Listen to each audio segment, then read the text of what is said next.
الحمد لله نحمده ونستعينه ونستغفره ونؤمن به ونتوكل عليه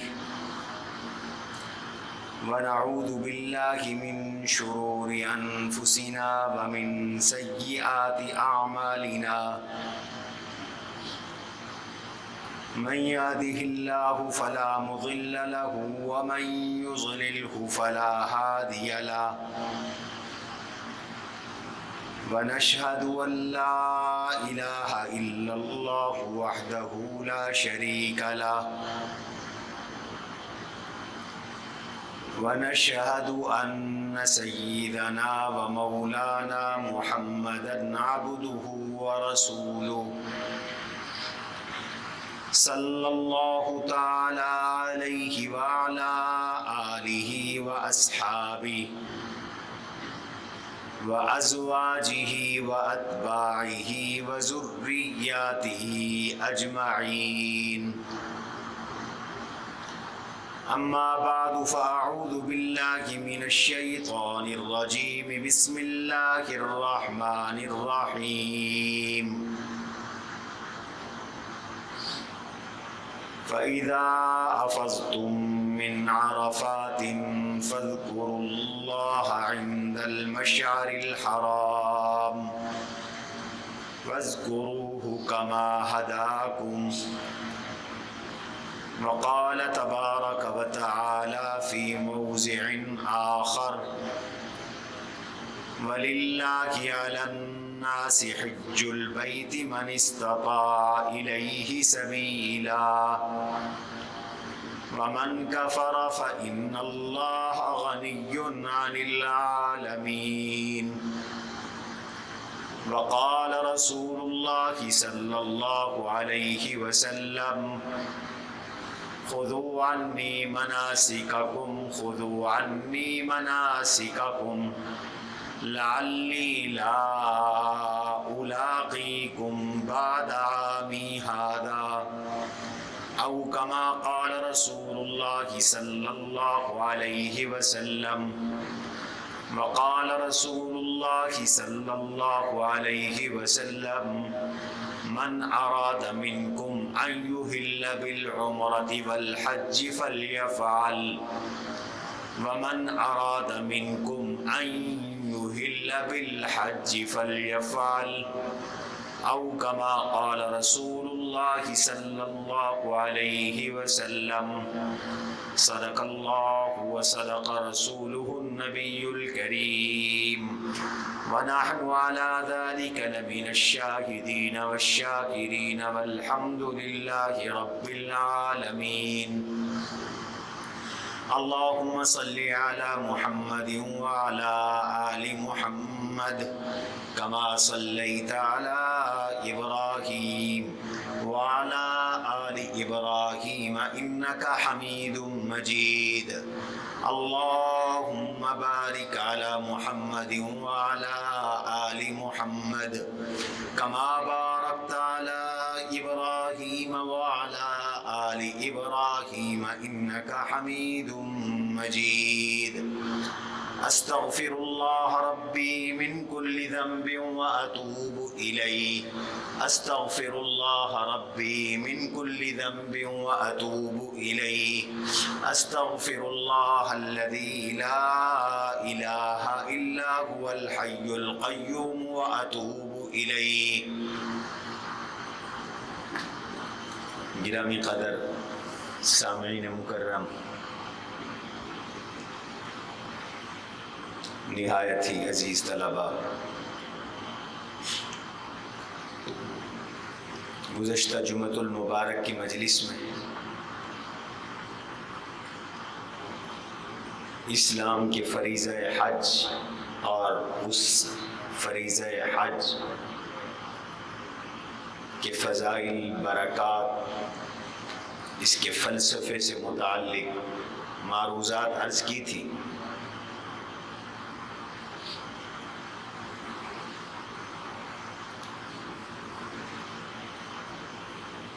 ہمارے لیے تمام احکام میں، تمام عبادات میں، تمام معاملات میں رہبر و رہنما، قدوہ و اسوہ،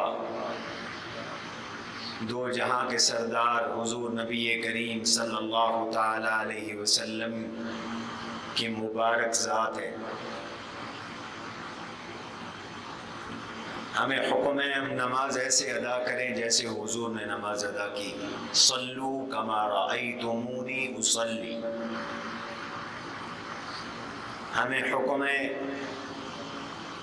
ہم روزہ ویسے رکھیں جیسے اللہ کے نبی نے روزہ سکھایا، روزہ رکھا۔ ہم اپنے اموال کی زکوٰۃ ویسے دیں جیسے اللہ کے نبی نے زکوٰۃ دینے کا طریقہ عطا فرمایا، خود صدقہ کر کے دکھایا۔ ایسے ہی ہمیں حکم ہے کہ ہم حج ویسے کریں جیسے دو جہاں کے سردار، ختم نبوت کے تاجدار حضور نبی کریم صلی اللہ علیہ وسلم نے حج کر کے دکھایا۔ تو آج کی مجلس میں ہم حضور کا حج آپ کے سامنے پیش کریں گے کہ رسول اللہ صلی اللہ علیہ وسلم نے کیسے حج فرمایا تھا، حج کے احکام آپ نے کیسے ادا فرمائے تھے۔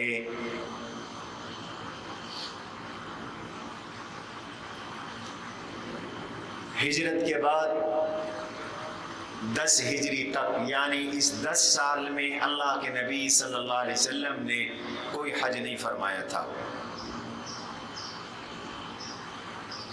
ہجرت سے پہلے احکام فرض نہیں ہوئے تھے، حج بھی فرض نہیں ہوا تھا، نماز کے تفصیلی احکام بھی آئے ہجرت کے بعد، روزہ فرض ہوا ہجرت کے بعد، زکوٰۃ فرض ہوئی ہجرت کے بعد، حج تو فرض ہوا سن 9 ہجری میں، ہجرت کے 9ویں سال، اس لیے کہ 8ویں سال تو مکہ فتح ہوا، اس سے پہلے تو مکے پہ مشرکین کا قبضہ تھا، مسلمانوں کا حج کرنا ممکن ہی نہیں تھا۔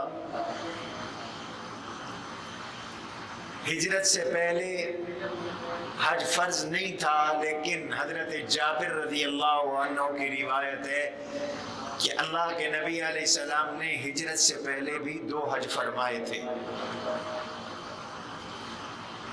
اور ایک حج آپ کا ہجرت کے بعد جس کو حجۃ الوداع کہتے ہیں، جس کی تفصیل آج ہم بیان کرنے لگے ہیں، تو میرے آقا کے اسلام میں کل 3 حج ہیں۔ حضرت جابر رضی اللہ عنہ کی تحقیق کے مطابق رسول اللہ صلی اللہ علیہ وسلم کے 3 حج ہیں جو آپ نے اسلام میں فرمائے۔ پہلے 2 حج تو انفرادی تھے، نفلی تھے، فرضیت سے قبل کے تھے، احکام کے نزول سے پہلے کے تھے۔ صرف آخری حج حجۃ الوداع یہی آپ کا پہلا اور آخری حج تھا، جو ہجرت کے 10ویں سال آپ صلی اللہ علیہ وسلم نے حج فرمایا۔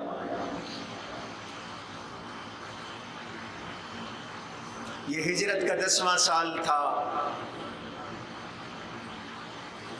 مکہ فتح ہو چکا تھا، عرب فتح ہو سرنگوں ہو چکا تھا، دور دور تک اسلام پھیل چکا تھا، اور حضور علیہ الصلوۃ والسلام کا آخرت کا سفر بھی قریب تھا۔ آپ دنیا سے اگلے سال سے پہلے تشریف لے جانے والے تھے۔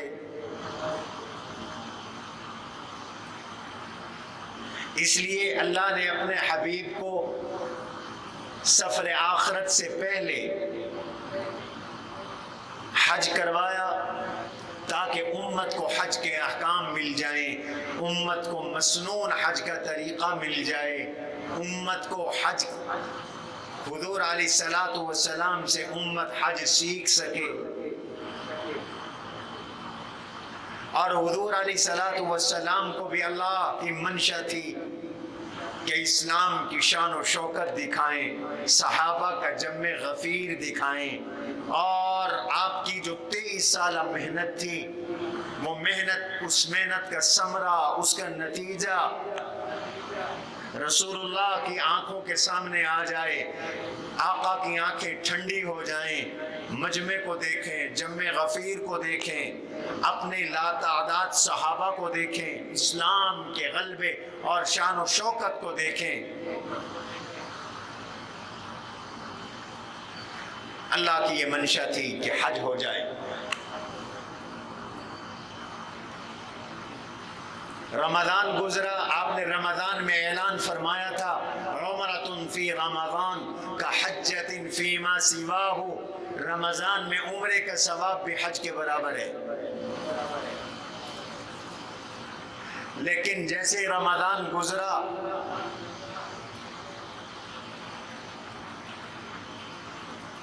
ایام حج آنے لگے تو آپ نے اعلان فرما دیا حج کا، اپنے ارادے کا اظہار فرمایا کہ میں حج پہ جانے والا ہوں۔ جیسے ہی صحابہ کو پتہ چلا تو دور دور تک یہ خبر پھیل گئی کہ اس سال جناب رسول اللہ صلی اللہ علیہ وسلم خود بنفس نفیس حج پہ تشریف لے جا رہے ہیں، تو کون عاشق ہوگا، کون نبی کا محب ہوگا، کون ایسا صحابی ہوگا کہ جسے یہ پتہ چلے کہ حضور حج پہ تشریف لے جا رہے ہیں اور وہ اللہ کے نبی کے ساتھ حج پہ جانا نہ چاہے۔ کشا کشا لوگ تیار ہو گئے کہ اس سال حج پہ جانا ہے اور حضور کے ساتھ جانا ہے۔ اس لیے علماء کہتے ہیں حج صلحاء کی صحبت میں کرو، حج علماء کی صحبت میں کرو، حج مفتیان کرام کی صحبت میں کرو، حج اہل اللہ کی صحبت میں کرو، حج ان کے ساتھ کرو جو حج کو جانتے ہیں، حج ان کے ساتھ کرو جو حج کے احکام سے واقف ہیں، حج ان کے ساتھ کرو جو حج کے آداب سے واقف ہیں۔ چونکہ صحابہ نے حضور کے ساتھ حج کرنے کو پسند کیا، تیاری شروع ہو گئی حج کی، جیسے آج کل تیاری ہو رہی ہے۔ ذوالقعدہ ہے، آدھا ذوالقعدہ گزرنے کو ہے، یہی ذوالقعدہ کا مہینہ تھا۔ جیسے آج حجاج تیاری میں ہے، کچھ کا سفر شروع ہو چکا، جا رہے ہیں، کچھ جا چکے ہیں، بہت سے جانے والے ہیں، ایسے ہی ذوالقعدہ کے اس مہینے میں حضور بھی تیاری فرما رہے تھے، حضور کی ازواج مطہرات بھی تیاری فرما رہی تھی، حضور کے اصحاب بھی تیاری فرما رہے تھے، اور مدینہ کے اندر چہل پہل تھی۔ چنانچہ اللہ کے رسول صلی اللہ علیہ وسلم نے ذوالقعدہ کے آخر میں، بعض روایات میں آتا ہے 24 ذوالقعدہ، بعض میں 25 ذوالقعدہ، بعض روایات میں آتا ہے ذوالقعدہ کے 6 دن باقی تھے، یعنی 24 ذوالقعدہ کو اللہ کے نبی صلی اللہ علیہ وسلم مدینہ منورہ سے حج کے لیے نکل رہے ہیں۔ آج غالباً 14 یا 15 ذوالقعدہ ہوگی۔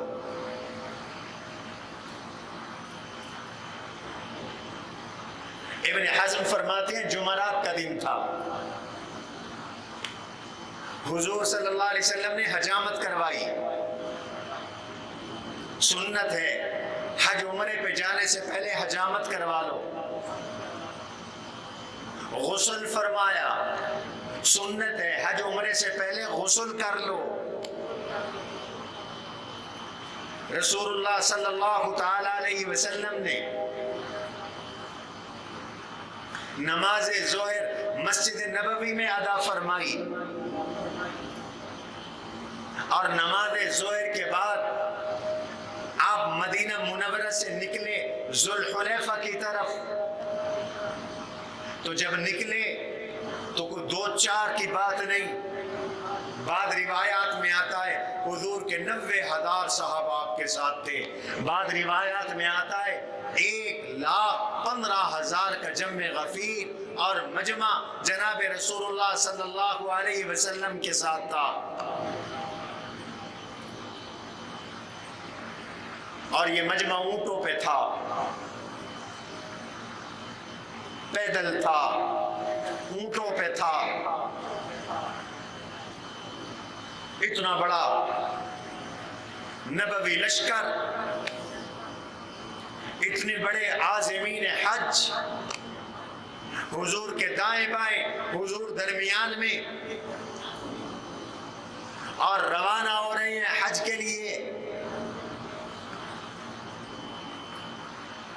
مدینہ منورہ سے اللہ کے نبی صلی اللہ علیہ وسلم نکلتے ہیں اور مقام ذوالحلیفہ میں عصر سے پہلے پہنچتے ہیں۔ یہ ذوالحلیفہ میقات ہے اہل مدینہ کا، میں نے گزشتہ جمعے بھی شاید عرض کیا تھا۔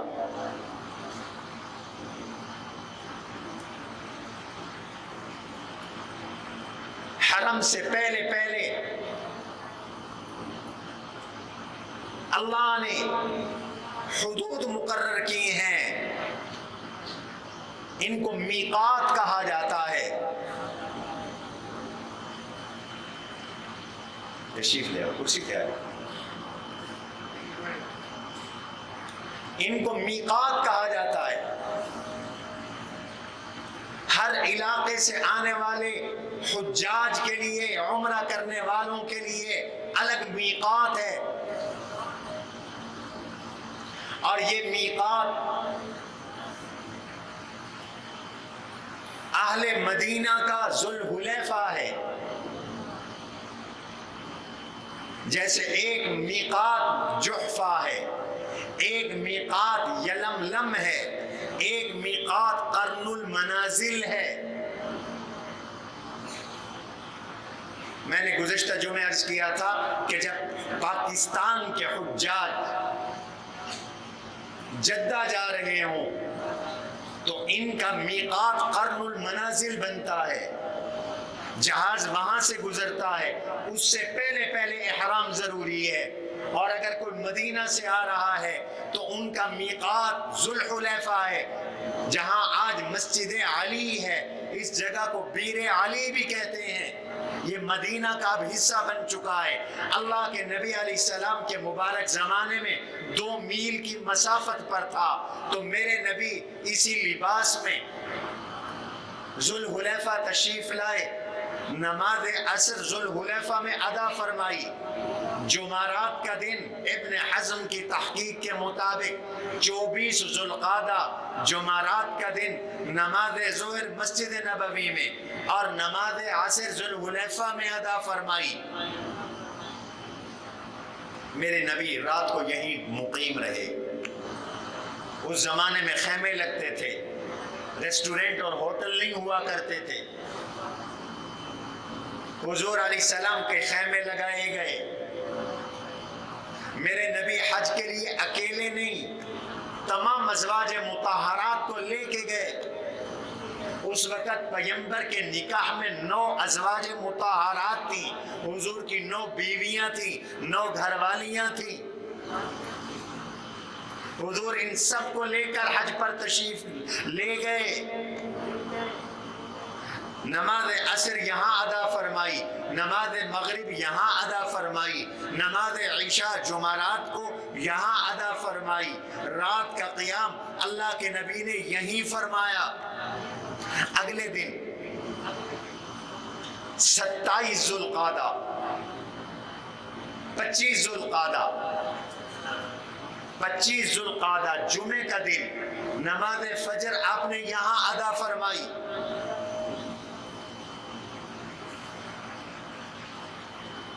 صبح آپ نے غسل فرمایا، ازواج مطہرات ساتھ تھی،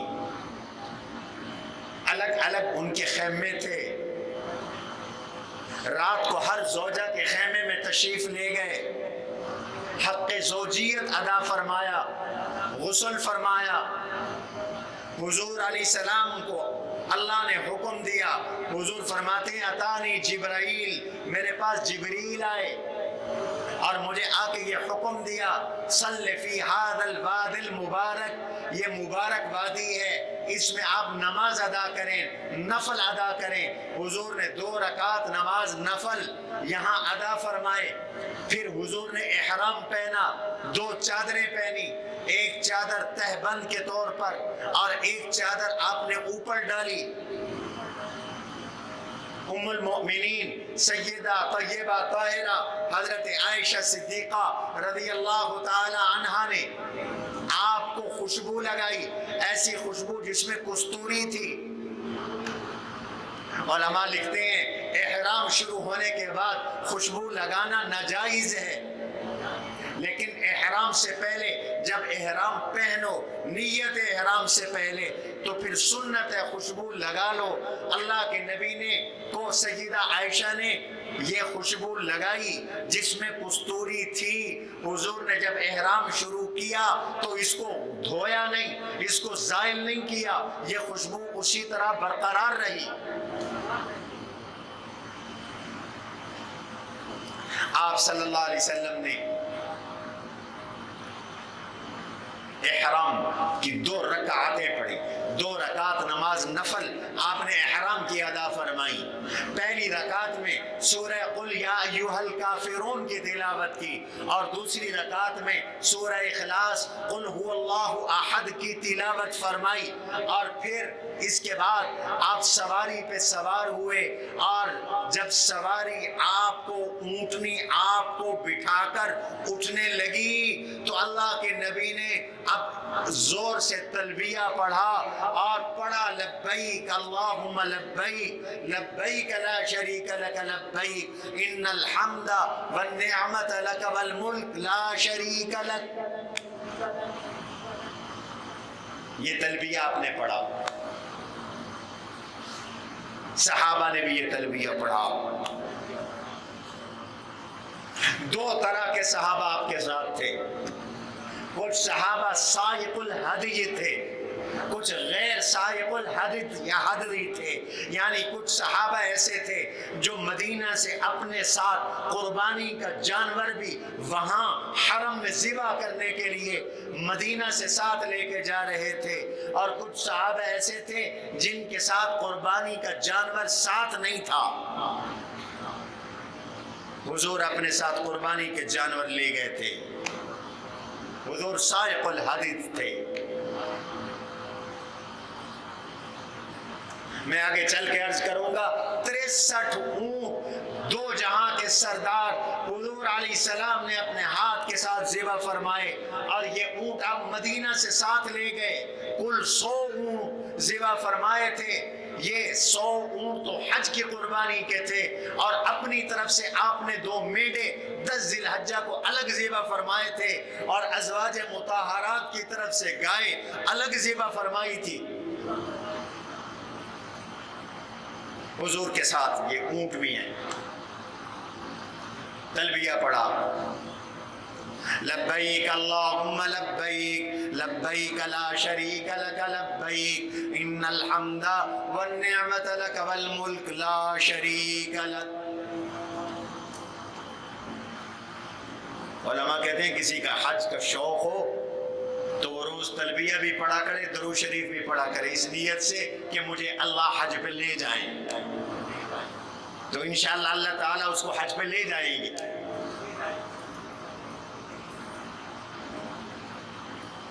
ازواج مطہرات بھی احرام میں، حضور بھی احرام میں، پورا 1.25 لاکھ صحابہ یا 1,15,000 صحابہ، بعض روایات میں 90,000 صحابہ آپ کے ساتھ ہیں۔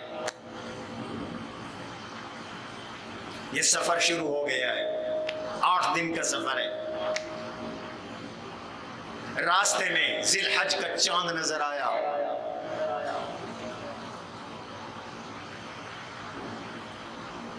آپ نے جب یہاں سے احرام پہن رہے تھے یہ اعلان فرمایا تھا کہ لوگوں من اراد منکم ان یحل بالعمرۃ فالحج فلیفعل، جو چاہے تو عمرے اور حج کا اکٹھے احرام باندھ لے تو ایسا کر لے. اس کو کہتے ہیں حج قران، جو سب سے افضل حج ہے. ایک ہی احرام ہو اور دو نیتیں ہوں. اس احرام کے ساتھ میں عمرہ کروں گا پھر حج کروں گا. اب یہ احرام اترتا نہیں ہے جب تک کہ حج مکمل نہ ہو. حضور کا یہی حج تھا، حج قران تھا، جو سب سے افضل حج ہے. اور رسول اللہ صلی اللہ علیہ وسلم 24 کو آپ نے احرام پہنا اور 10 کو اتارا، یعنی 16 دن میرے نبی احرام کی حالت میں رہے. 16 دن، یہ بڑا مجاہدہ ہوتا ہے اتنا عرصہ احرام کی حالت میں رہنا. احرام کی پابندیاں ہیں. حالت احرام میں سلا ہوا کپڑا پہننا جائز نہیں، سر ڈھانپنا جائز نہیں، بند جوتا پہننا جائز نہیں، خوشبو لگانا جائز نہیں، جوں تک کو مارنے کی اجازت نہیں، خوشبو استعمال کرنے کی اجازت نہیں. مرد کے لیے یہ ساری پابندیاں ہیں. میاں بیوی ایک دوسرے کے لیے حرام ہے. حالت احرام کے اندر یہ پابندیاں ہیں. یہ سفر ہو رہا ہے.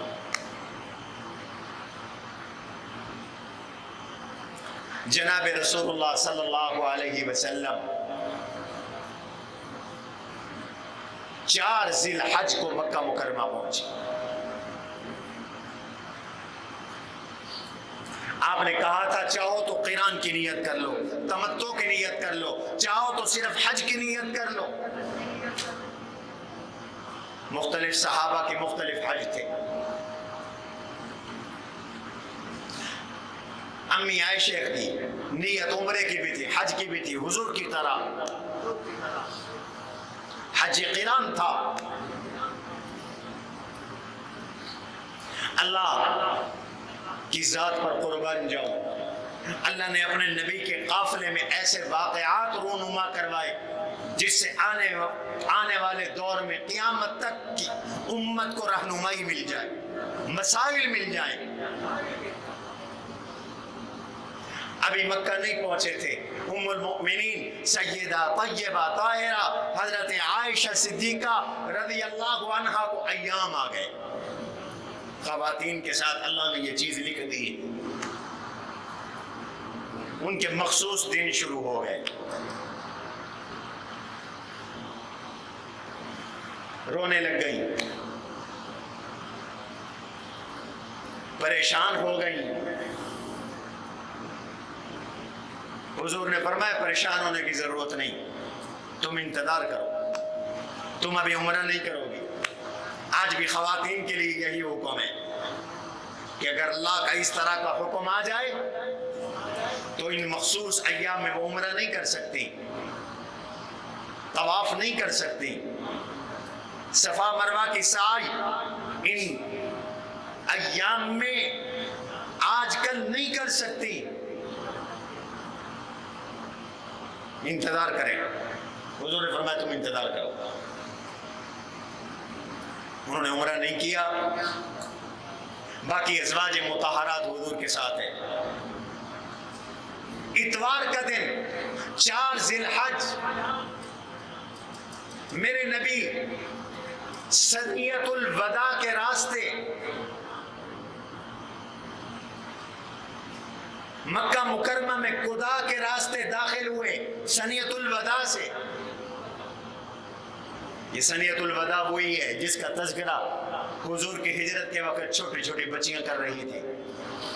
طلع البدر علینا من ثنیات الوداع وجب الشکر علینا ما دعا للہ داعی ایھا المبعوث. ہوا ہے حضور کو چاند سے تشبیہ دے رہی تھی. چھوٹی چھوٹی بنی نجار کی بچیاں طلع البدر علینا من ثنیات الوداع وجب الشکر علینا ما دعا للہ داعی. اللہ کا بلانے والا، اللہ کی طرف بلانے والا آیا ہے، اس پر شکر ہم پر لازم ہے. ایھا المبعوث فینا جئت بالامر المطاع. اللہ نے آپ کو بھیجا ہے، ہم آپ کے فرما بردار ہیں، آپ کی اطاعت کرنے والے. حضور داخل ہوئے.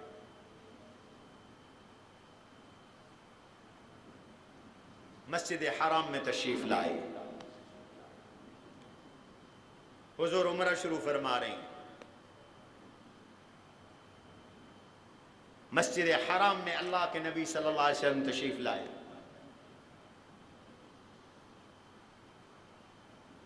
کعبۃ اللہ کے 4 کونے ہیں.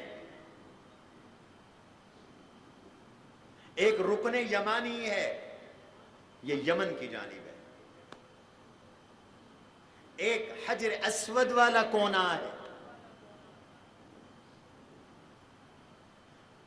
طواف کا آغاز ہوتا ہے حجر اسود سے، وہ کونا جو بیت اللہ سے پہلے ہے. یاد رکھو، بہت سے لوگوں کو پتہ نہیں ہوتا، وہ جہاں سے گھستے ہیں وہیں سے طواف شروع کرتے ہیں. طواف نہیں ہوتا، عمرہ نہیں ہوتا. آج کل اس کی نشانی یہ ہے کہ ایک گرین لائٹ لگی ہوئی ہے اس کی سیدھ میں، سبز رنگ کی لائٹ لگی ہوئی ہے، وہ دور سے نظر آتی ہے، وہاں جاؤ. اللہ کے نبی حجر اسود کے پاس آئے، حجر اسود کا استعلام کیا، سلام کیا، اس کو ہاتھ لگایا. آج کل ہاتھ لگانا ممکن نہیں ہوتا، دور سے سلام کافی ہے. ہاتھ اٹھاؤ اور کہو بسم اللہ اللہ اکبر وللہ الحمد والصلاۃ والسلام علی رسول اللہ. ہاتھ چوم لو، اور ہاتھ لگانے کی توفیق ہو جائے تو ہاتھ بھی لگاؤ اور خود اس پتھر کو چومو، حجر اسود کو چومو. اللہ اس کا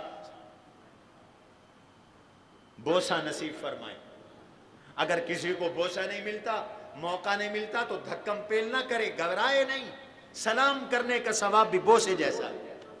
یہ جنت کا پتھر ہے. حدیث میں آتا ہے یہ پتھر کانت ابیض، سفید تھا، جنت سے آیا تھا، سفید تھا. اسودتہ خطایا بنی آدم، اس کو انسانوں کے گناہوں نے سیاہ بنا دیا. اس پر جو سیاہی آ گئی ہے یہ ہمارے آپ کے گناہوں کی آ گئی، ورنہ یہ جب جنت سے آیا تھا، اتارا گیا تھا، تو یہ سفید تھا. حج کی ایک ایک چیز قیامت کے دن گواہی دے گی. میں نے پچھلے جمعے عرض کیا تھا، احرام پہن کر تلبیہ پڑھتے جاؤ. حضور نے فرمایا تلبیہ اونچا پڑھو. مردوں کو حکم ہے اونچی آواز سے تلبیہ پڑھیں، لبیک اللہم لبیک پڑھیں. حدیث میں آتا ہے تلبیہ کی گواہی پوری زمین آخری کونے تک قیامت کے دن دے گی. اس کی برکت سے اللہ علاقوں سے عذاب اٹھا لیتے ہیں. اور حجر اسود کے بارے میں فرمایا یہ جو حجر اسود ہے، ان لہ لسانا وشفتین، حجر اسود کی زبان بھی ہے، اس کے ہونٹ بھی ہیں. کل قیامت کے دن یہ اپنے سلام کرنے والے، اپنے بوسے دینے والے کی گواہی دے گا. حجر اسود کو جس نے سلام کیا وہ یہ نہ سمجھے کہ اس نے پتھر کو سلام کیا، وہ یہ سمجھے کہ اس نے اللہ کے گھٹنوں پہ ہاتھ رکھا. یہ ایسا پتھر ہے، یہیں سے طواف کا آغاز ہے، یہیں پہ طواف کا اختتام ہے. اللہ کے نبی علیہ السلام اس پتھر کے سامنے آئے، سلام کیا، اللہ کی تکبیر کہی، لا الہ اللہ اکبر کہا، لا الہ الا اللہ کہا، اور طواف شروع فرما دیا. جب رکن یمانی کے پاس آئے تو اس کو بھی ہاتھ لگایا. مسئلہ یہ ہے کہ حجر اسود کو تو دور سے بھی سلام کرنا ہے، نزدیک موقع ہو تو ہاتھ لگانا ہے یا بوسہ دینا ہے، لیکن رکن یمانی کے قریب سے گزرو تو ہاتھ لگا سکو تو ہاتھ لگاؤ، اس کو دور سے سلام کرنا نہیں ہے۔ میرے نبی نے 2 کام اور بھی کیے طواف شروع کرنے سے پہلے دایاں کندھا آپ نے ننگا کیا، اس کو اصطباء کہتے ہیں۔ احرام کی چادر دائیں کندھے سے اتار دی، دائیں کندھے کے نیچے سے چادر گزار کر بائیں کندھے پہ ڈالی۔ ہر وہ احرام، ہر وہ طواف جس کے بعد جو حالت احرام میں ہے اور اس کے بعد آپ نے صفا مروہ کی سعی کرنی ہے، اس میں اصطباء مستحب ہے، کندھا ننگا کرنا مستحب ہے۔ پہلے 3 چکروں میں آپ نے کندھا ہلایا، کندھا ہلا کر طواف فرمایا، رکن یمانی کے پاس آتے تو ہاتھ لگاتے، پھر رکن یمانی سے حجر اسود تک آپ یہ دعا پڑھتے جو 70 نبیوں کی دعا ہے، ربنا آتنا فی الدنیا حسنہ وفی الآخرۃ حسنۃ وقنا عذاب النار۔ یہ رکن یمانی اور حجر اسود کے کونے کے درمیان یہ دعا پڑھنا مانگنا سنت ہے۔ باقی چکروں میں چاہو تلاوت کرو، چاہو تیسرے کلمے کا ورد کرو، چاہو چوتھے کلمے کا ورد کرو، چاہو تو اور دعائیں مانگو۔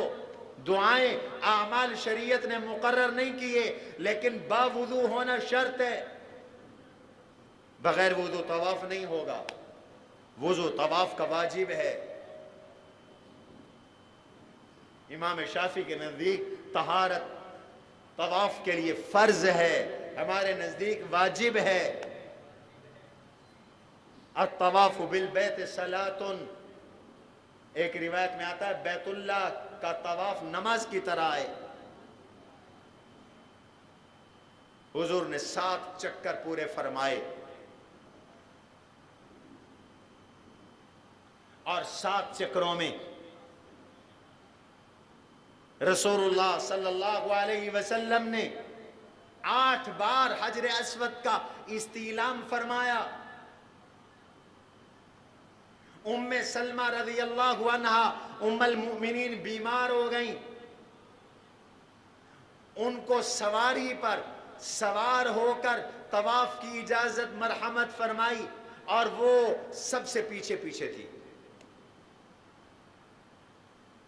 معذور کے لیے سوار ہو کر طواف کرنے کی اجازت ہے، لیکن غیر معذور کو اجازت نہیں ہے، دم واجب ہوگا۔ آج لوگ سہولت کے لیے ہر کوئی کہتا ہے وہاں موٹر سائیکل ملتے ہیں، wheel chair, electronics wheel chair ملتی ہیں، وہ لے لے۔ بھائی جو واقعی بیمار ہے، بوڑھا ہے، ضعیف ہے، وہ سوار ہو کر طواف کرے، سوار ہو کر صفا مروہ کی سعی کرے، عام آدمی نہیں۔ صحابہ نے پیدل کیا، حضرت ام سلمہ بیمار تھی، انہوں نے سوار ہو کر طواف فرمایا۔ رحمت عالم صلی اللہ علیہ وسلم نے طواف مکمل فرمایا، مقام ملتزم پہ تشریف لائے۔ یہ مقام ملتزم کیا ہے؟ لفظی معنی چمٹنے کی جگہ۔ بیت اللہ کو چمٹ کر میرے نبی نے اللہ سے دعائیں فرمائیں، یہاں دعائیں قبول ہوتی ہیں۔ حجر اسود سے بیت اللہ کے دروازے تک کا حصہ ملتزم کہلاتا ہے۔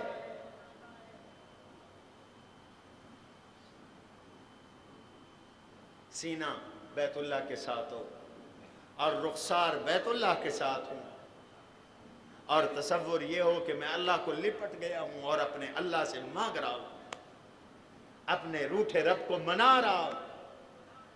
خدا کی قسم جو مانگو ملتا ہے،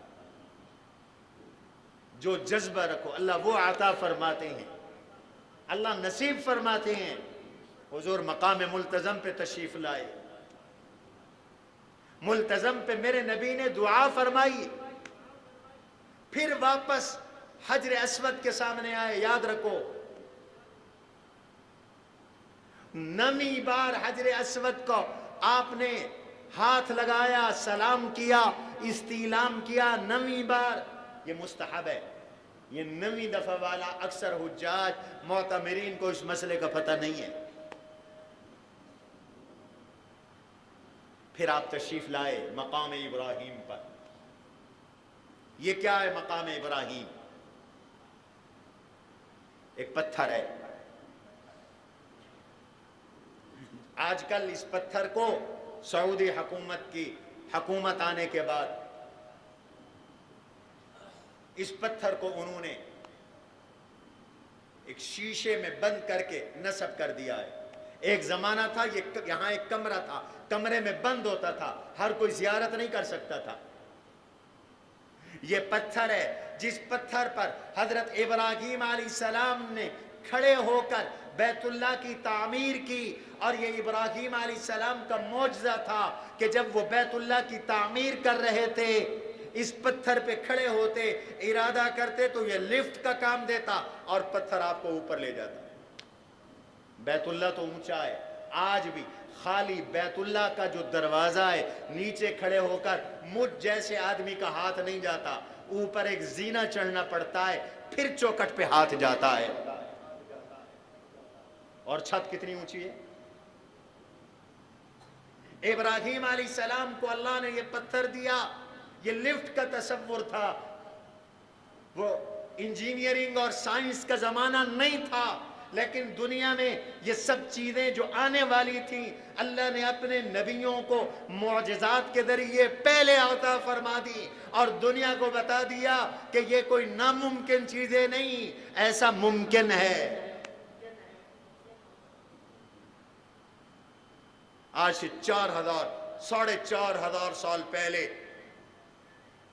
اللہ نے یہ لفٹ کا تصور دیا، وہ بھی بغیر بجلی کے، بغیر الیکٹرونکس کے، بغیر پاور کے، ابراہیم علیہ السلام کے ارادے کے ساتھ۔ اور اس پتھر پہ ابراہیم علیہ السلام کے پاؤں کھب گئے، پاؤں کے نشان سخت ہو گئے، آج بھی وہ پاؤں کے نشان زندہ اور سلامت ہیں۔ کہو سبحان اللہ۔ ایک زمانہ تھا زیارت بھی نہیں ہوتی تھی، اب زیارت سب کو ہوتی ہے۔ شیخ التفسیر امام الاولیاء مولانا احمد علی لاہوری رحمت اللہ تعالی علیہ فرماتے ہیں، میں حج پہ گیا، بڑی چاہت تھی دل میں، بڑی چاہت تھی دل میں، ہائے ہائے کیا کیا بیان کروں، وقت ختم ہو رہا ہے۔ دل میں یہ چاہت تھی کہ مقام ابراہیم کی بھی زیارت ہو جائے۔ فرمایا ناشتے کا وقت تھا، سارا حرم خالی ہو گیا، لوگ ناشتے کو نکل گئے۔ اچانک وہ کمرہ جس کمرے میں یہ حجر اسود یہ مقام ابراہیم ہے، وہ کمرہ، اس کمرے کے دربان نے کھولا اور مجھے بلایا، دور سے مجھے بلایا۔ حضرت کی تفسیر لاہوری میں یہ واقعہ، میں دوڑتا ہوا گیا، اس نے مجھے اندر کیا، خود باہر چلا گیا، پانی کا لوٹا رکھ گیا تھا، دروازہ بند کر دیا، میں اکیلا تھا۔ میں نے اس پتھر پر ابراہیم علیہ السلام کے پاؤں کے نشان پر یہ پانی زمزم کے اس پانی کو ڈالا، اور میں نے تبرک کے لیے ایک طرف زمزم کا پانی اور دوسری طرف مقام ابراہیم کا پتھر اور ابراہیم علیہ السلام کے پاؤں کے نشان، وہ پاؤں اللہ نے مجھے، وہ پانی اللہ نے مجھے پلا دیا، مجھے نوش کروا دیا۔ میں پانی پی چکا تو وہ آ گیا۔ اچھی آرزویں رکھو۔ میں نے اس پر ایک مضمون لکھا ہے، کعبۃ اللہ کی حسین یادیں، جو میری آپ بیتیاں ہیں، وہاں جو نیت کی اللہ نے پوری کی، وہاں جو آرزو پیدا ہوئی اللہ نے پوری کی۔ آپ کے پنجاب کی ایک عورت گئی، چپٹی ہوئی ہے بیت اللہ کو، غلاف پکڑا ہوا ہے، داڑے مار مار کے رو رہی ہے۔ پنجابی میں کہہ رہی ہے یا اللہ انی دور تو آئیاں، کوئی میرے ویڑے انی دور تو آ جاوے تو میں تا اپنے کنڈی کھول دینی ہاں، یہاں مجھے انہوں نے تیرے گھر میں آنے سے روکا ہوا ہے، میں تیرے گھر اتنا کرایہ بھر کے آئی ہوں، تیرے ویڑے آئی ہوں، کنڈی بند ہے، میں نے تیرے گھر کے اندر جانا ہے، میں نے کعبے میں جانا ہے۔ ایک بہت بڑے عالم نے مجھے میرے اس مضمون پر جو میں نے مضمون لکھا مبارکباد دی اور ساتھ یہ واقعہ سنایا، فرمانے لگے کہ وہ رو رہی تھی اور کہہ رہی تھی کہ اللہ کو اتنی دور سے میرے دروازے پہ آئے اور دروازہ بجائے تو میں دروازہ کھول دیتی ہوں، میں تیرے دروازے پہ آؤں تو میرے یہ دروازہ کیوں نہیں کھل رہا، تو سخیوں کا بادشاہ ہے۔ کہتے ہیں اچانک کوئی بادشاہ آیا، انہوں نے سیڑھی لگائی اور بادشاہ کے لیے جب سیڑھی لگی تو اس مائی نے کعبے کو غلاف کو چھوڑا اور سیڑھی پہ چڑھ گئی، بادشاہ بعد میں چڑھا، بعد میں داخل ہوا، یہ بیت اللہ کے اندر پہلے چلی گئی۔ یہ اللہ تعالیٰ کی منشا۔ حضور علیہ السلام مقام ابراہیم پہ آئے، آیت پڑھی وَاتَّخِذُوا مِن مَّقَامِ إِبْرَاهِيمَ مُصَلًّى، اور پھر میرے نبی نے 2 رکعت نماز طواف ادا فرمائی، اس طرح کہ مقام ابراہیم اور کعبہ دونوں سامنے تھے۔ آج کل یہ ممکن نہیں ہوگا، رش بہت ہوتا ہے، جہاں حرم میں موقع ملے وہیں طواف کی 2 رکعتیں پڑھ لی جائیں۔ ہم فقیروں کو کئی دفعہ یہ سعادت ملی کہ مقام ابراہیم کو سامنے رکھ کر بیت اللہ کی طرف رخ کر کے طواف کی 2 رکعتیں پڑھی۔ پھر میرے نبی صفا تشریف لائے، حضور علیہ السلام صفا تشریف لائے، صفا پہاڑی کے اوپر چڑھ گئے۔ صفا کے اوپر چڑھنا ضروری ہے، نیچے سے نہ مڑ جایا کرو۔ حضور نے بیت اللہ کی طرف رخ کیا،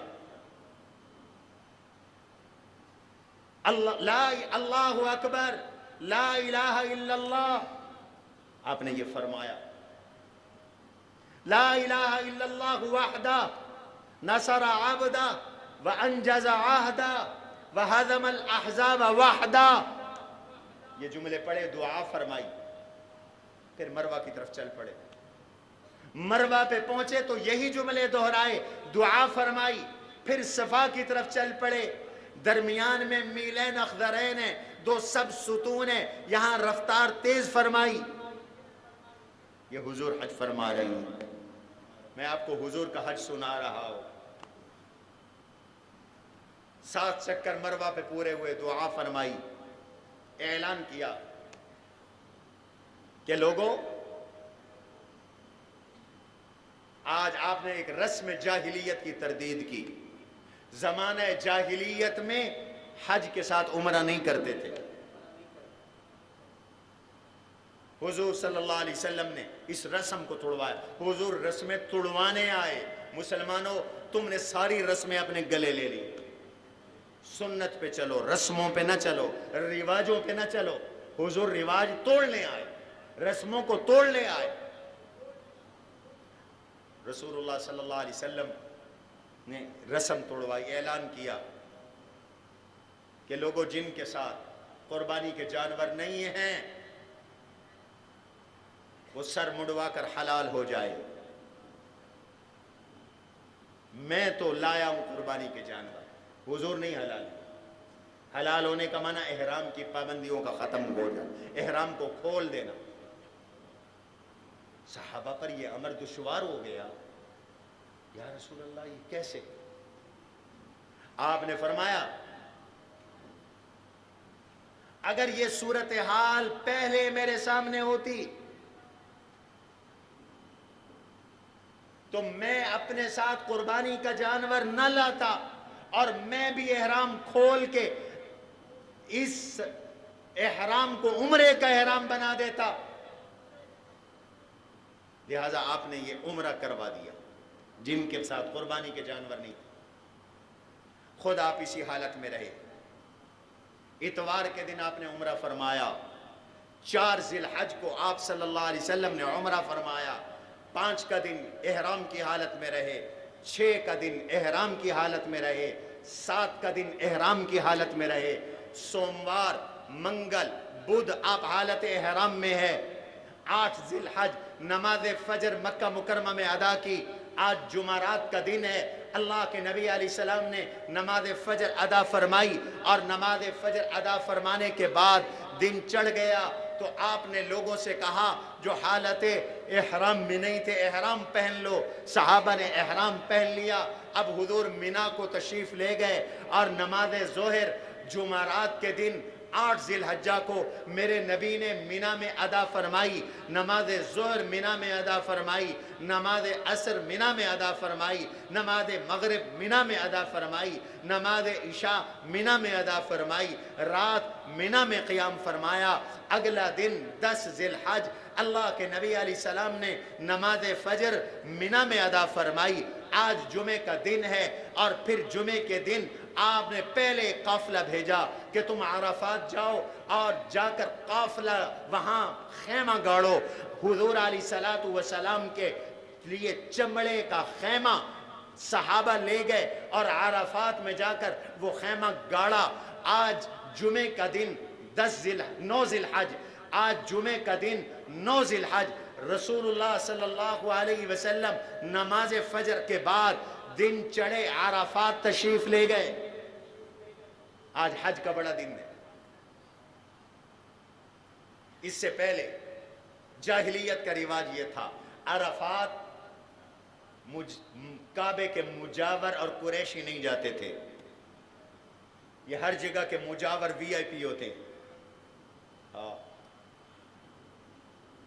غریب مزدور ساری زندگی کمائی کر کے پیر صاحب کو 10,000 نذرانہ دے کے آتا ہے، اور اب مزاروں کے مجاوروں کا حال یہ ہے کہ آف شور کمپنیاں، انگلینڈ کے بینک بھرے ہوئے۔ میں پچھلے دنوں چولستان گیا، یہاں بھی بچے پڑھتے ہیں چولستان کی، چولستان گیا تو ہمارے میزبانوں نے ایک لال حویلی میں ہماری ضیافت کی، تو پتہ چلا کہ یہاں ایک مجاور بھی آتے ہیں جیپ ریلی کے اندر، ہر سال وہ انعام لیتے ہیں، اتنے کروڑ اور اتنے لاکھ کی ان کی جیپ ہے۔ خدا کا خوف کرو لوگوں، غریبوں کو نہ لوٹو۔ ان کا خیال یہ تھا کہ ہم وی آئی پی ہیں، اور عرفات حدود حرم سے باہر ہے، یہ حرم سے کی حدود سے باہر نہیں جاتے، کہتے تھے نحن الحمص۔ آج لوگوں کو انتظار تھا کہ حضور کیا کرتے ہیں، پبلک کی طرح عرفات جاتے ہیں یا وی آئی پی لوگوں کی طرح حدود حرم میں رہتے ہیں۔ قرآن اترا، ثم افیضوا من حیث افاض الناس، وہاں جاؤ جہاں لوگ جا رہے ہیں۔ میں نے ایک دفعہ بار روم میں تقریر کی حضور کی سیرت پر، تو میں نے کہا وی آئی پی کلچر کا خاتمہ ہو رہا ہے، اللہ کے نبی نے اس وی آئی پی کلچر کا خاتمہ کروا، جہاں لوگ جا رہے ہیں اب بھی عرفات جائیں، ثم افیضوا من حیث افاض الناس، وہاں جائیں اور اللہ سے استغفار کریں۔ حضور عرفات تشریف لے گئے، ظہر سے پہلے میرے نبی وہاں پہنچ گئے۔ مستحب ہے وقوف عرفہ کا جو وقت ہے وہ ظہر کے بعد کا ہے، اس سے پہلے پہلے غسل کرو۔ سید عائشہ اسی حالت میں ہے، جب حج کے لیے جانے لگے تو ابھی امی عائشہ پاک نہیں ہوئی تھی، فرمایا یہ عمرے کا احرام چھوڑ دو، توڑوا دیا عمرے کا احرام، بعد میں قضا کر لینا، حج کا احرام کی نیت کر لو، لیکن اس حالت میں طواف نہیں کرنا۔ امی عائشہ ساتھ ساتھ ہے، ساری ازواج مطہرات ساتھ ساتھ ہے۔ عرفات پہنچ گئے، جیسے ہی زوال کا وقت ہوا میرے نبی نے اذان دلوائی، ظہر اور عصر کی 2 رکعتیں آپ نے اکٹھی پڑھائیں۔ آج بھی اگر کوئی مسجد نمرہ میں جائے گا تو وہ ظہر اور عصر دونوں اکٹھی پڑھے گا، لیکن اگر خیمے میں پڑھو گے تو پھر ظہر کے وقت میں، عصر کے وقت میں پڑھو گے۔ حضور نے ظہر اور عصر اکٹھے پڑھائی۔ پھر اللہ کے نبی صلی اللہ علیہ وسلم نے اپنی قصوہ اونٹنی منگوائی، اور اونٹنی پہ بیٹھ کے آپ نے خطبہ حجۃ الوداع ارشاد فرمایا۔ اور یہی مقام ہے جس پر یہ آیت اتری الیوم اکملت لکم دینکم واتممت علیکم نعمتی ورضیت لکم الاسلام دینا۔ خطبے سے فارغ ہو کر میرے نبی اپنے جائے وقوف پہ آئے، وقوف عرفات حج کا فرض ہے، قبلہ رخ ہو کر کھڑے ہو گئے، اللہ سے راز و نیاز کی باتیں کی، دعائیں فرما رہی ہیں، حتیٰ کہ سورج غروب ہو گیا۔ جب سورج غروب ہو گیا اونٹنی منگوائی، نماز مغرب آج یہاں ادا نہیں کی، اونٹنی منگوائی، اسامہ بن زید کو اپنی اونٹنی کے پیچھے بٹھایا، مزدلفہ کی طرف روانہ ہو گئے۔ رات کو مزدلفہ پہنچے، یا جمعے کا دن ہے، ہفتے کی رات ہے، 10 کی رات ہے، پہنچتے ہی اذان دلوائی، مغرب کی نماز کے لیے اقامت کہہ کے مغرب کی فرض، درمیان میں کوئی اور نماز نہیں پڑھی، پھر عشاء کی اقامت کہی، عشاء کے فرض، پھر حضور نے رات کو یہاں قیام کیا، آرام فرمایا، بیتوتت مزدلفہ واجب، رات گزارنا یہاں واجب ہے، البتہ عورتوں کو آپ نے آدھی رات کے بعد جانے کی اجازت دے دی، بچوں کو اجازت دے دی، خود آپ رہے، صبح اول وقت میں نماز فجر ادا کی۔ آج 10 ذی الحج، ہفتے کا دن شروع ہو گیا، مشعر الحرام کے پاس آئے، وقوف مزدلفہ کیا، وقوف مزدلفہ حج کا واجب، اس کا وقت فجر کے بعد۔ اللہ نے قرآن کریم میں فرمایا فَإِذَا قَضَيْتُم مَّنَاسِكَكُمْ فَاذْكُرُوا اللَّهَ، جب عرفات کے احکام پورے کر چکو اب اللہ کا ذکر کرو، عند المشعر الحرام واذکروہ کما ہداکم، مشعر الحرام کے پاس، آج بھی وہاں مسجد المشعر الحرام، اور تھوڑی دیر آپ وہاں ٹھہر کر پھر آپ مینا تشریف لائے، سیدھے بڑے شیطان جمرہ عقبہ کے پاس گئے، کنکریاں ماری، 7 کنکریاں خود حضور نے ماری، ہر دفعہ اللہ اکبر کہتے تھے، اور یوں ان 2 انگلیوں سے، انگوٹھے اور شہادت کی انگلی سے، بسم اللہ رضاً للرحمن رغماً للشیطان، اور یوں کنکریاں پھینکتے۔